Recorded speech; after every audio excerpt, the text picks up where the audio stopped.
ও গণহত্যার বিচারের দাবিতে গত 17 বছরে বাংলাদেশে কয়েকটি গণহত্যা সংঘটিত হয়েছিল।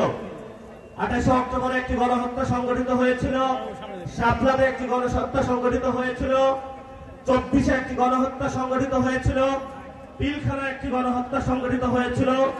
আর অসংখ্য মা বোনের কোলের কত সন্তান যে নিভৃতে চলে গিয়েছিল, সে মুকাদ্দাস ওয়ালি থেকে শুরু করে সেই নোমানি বাই থেকে শুরু করে বাংলার প্রত্যন্ত অঞ্চলে কত রাজপথ যে রঞ্জিত হয়েছিল রক্তে, সেগুলো বাংলার আকাশ বাতাস এখনো সাক্ষী আছে।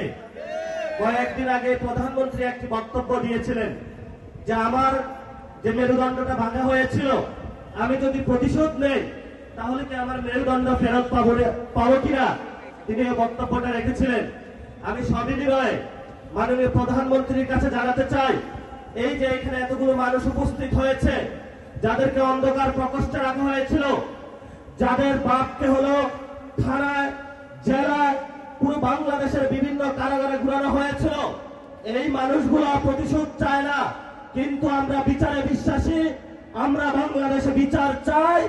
যদি বিএনপি সরকার বাংলাদেশে আমাদের এই মজলুম মানুষের বিচার করতে সক্ষম না হয়, ইনশাআল্লাহ 11 দলীয় জোট আগামী নির্বাচনে ক্ষমতায় গিয়ে আওয়ামী ফ্যাসিস্ট আমলের সকল গুম, খুন, নির্যাতন এবং জুলুমের বিচার বাংলার মাটিতে করবে ইনশাআল্লাহ।